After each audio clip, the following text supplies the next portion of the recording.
그리고 장관님, 네네. 자, 배정위원회가 오늘 핵심인 것 같아요. 명단도 안 된다. 인원도 안 가르쳐준다. 그래서 저는 의심을 하고 있어요. 한 두세 명 가지고서 이거 조사한 거 아닌가. 그 정도 숫자입니까? 뭐 저 배정위원회가 전체 숫자가 한 자릿수입니까? 두 자릿수입니까? 뭐 구체적인 뭐 그것도 안 됩니까? 그 워낙 사실 뭐 모두에도 말씀드렸지만 그럼 한 배정위원회에 두세 명 가지고 한 거 대해서는 맞아요? 뭐 배정위원회에서 그동안 관례적으로 한 번도 이렇게 말씀을 드린 적이 왜냐하면 없습니다. 네. 그동안 한 번도 이렇게 많은 의대 정원을 늘린 적이 없으니까 그래요. 네. 그 분명히 말씀드릴 수 있는 거는 배정위원회 운영이나 배정 숫자는 과정에서 말씀드릴 수 없다는 결코 말씀이시고 뭐 이렇게 저희가 뭐 부끄러운 거 없이 숨길 거 없이 정말 그 정정당당하게 배정을 자, 했다 그러면- 이렇게 말씀드리겠습니다. 그러면 배정위원회에서 현장 점검은 나갔습니까? 네, 차관이 잠깐. 네. 네, 배정위원회에서는 현장 점검하지 않았습니다. 현장 점검하지 않았다. 그래도 돼요? 배정위원회가 그 문서로만 저희가 가지고 배정위원회 과정을 배정을 하셨군요.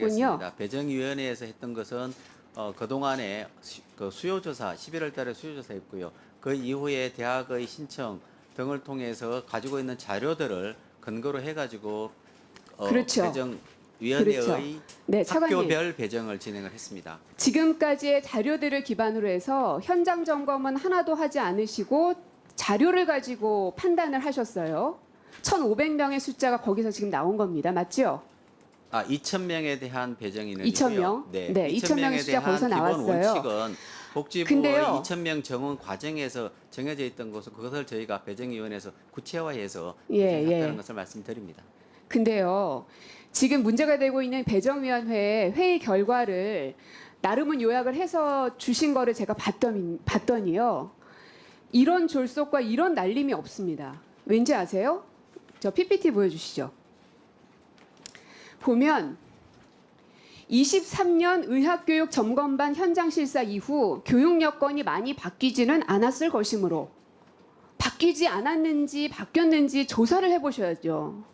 자, 작년에 객관적으로 조사한 자료를 활용한다면 이게 객관적인 자료인지 아닌지 확인을 하셨어야죠.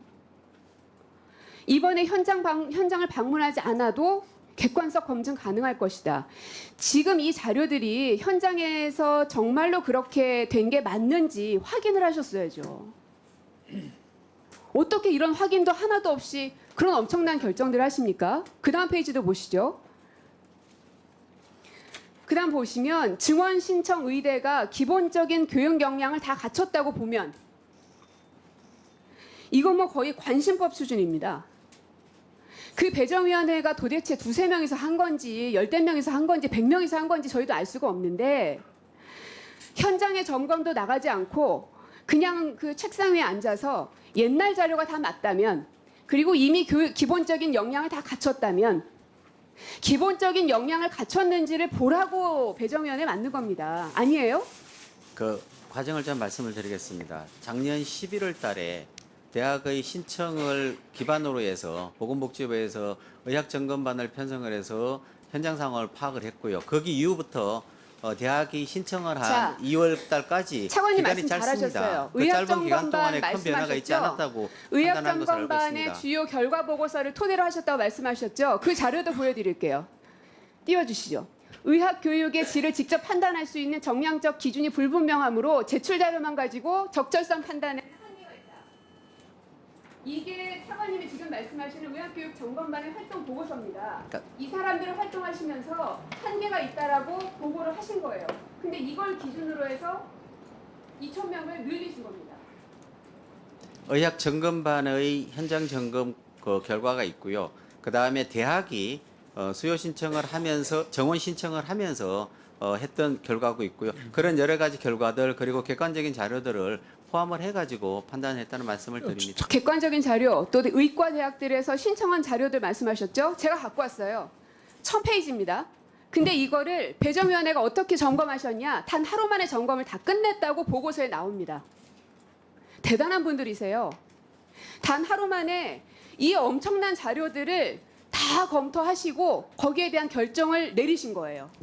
저희가 맞죠? 일정으로 보면요. 이게 객관적인 자료를 꼼꼼하게 검토하신 거 맞습니까? 3월 15일 날부터 시작을 차관님, 해가지고 제가 정리하고 마지막에 말씀 네. 주세요.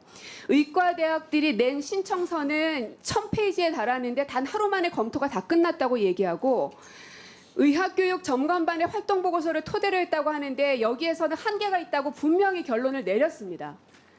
배정위원회에서는 다 가정을 토대로 해서 결론을 내렸어요. 어느 것 하나 제대로 된 게 없습니다. 이거는 날림 배정이고 우리 왜 순살 아파트 얘기하잖아요. 이건 순살 의대 만드시. 네. 2,000명을 그 정원하는 것에 대한 기준이 정해져 있었고요. 그 기준은 그러니까 보건복지부의 세 가지 원칙이 비수도권 우선 원칙, 그리고 지역별 권역 책임제로서의 원칙, 적정한 원칙, 이런 큰 틀의 원칙들이 논의를 통해서 이미 발표되어 있었습니다. 그리고 그 2,000명을 정하는 과정에서 의학 점검반에서 점검했던 내용들을 활동 보고서를 통해서 저희에게 보내줬고요. 그 다음에 이제 그 이후에 배정위원회에서는 2,000명의 범위 내에서 다양한 여러 가지 정보들을 포함하고 대학 내에서 신청한 자료까지를 포함해서 그 지역별로 그 다음에 학교별로 배정하는 절차를 거쳤습니다. 그리고 저희가 그래서 저희 위원님들께 대단히 감사드리고 또 하는 이유가 그 기간 동안에 처음 오셔가지고 진행을 했습니다마는 주말 기간 동안에 저희가 별도의 그 방을 마련해 드려가지고 나오셔가지고 그러한 자료들을 따로 꼼꼼히 살펴보시고 난 다음에 세 차례 회의를 거쳐서 최종적으로 학교별 배정을 했습니다. 그런 절차를 거쳤기 때문에 정도의 차이나 이런 것은 있겠습니다만은 여러 가지 과정은 통해서 했다는 말씀을 드립니다. 네. 그 세 차례 회의가 지금 며칠 동안에 이루어진 거예요? 3월 15일부터 3월 18일까지. 네, 3월 15일부터 3월 18일까지 이루어졌습니다. 3일 동안 세 번의 회의를 열었다는 것이죠? 네, 3월 15일부터 이루어졌습니다. 네. 우리 구민정 의원님 수고하셨고요.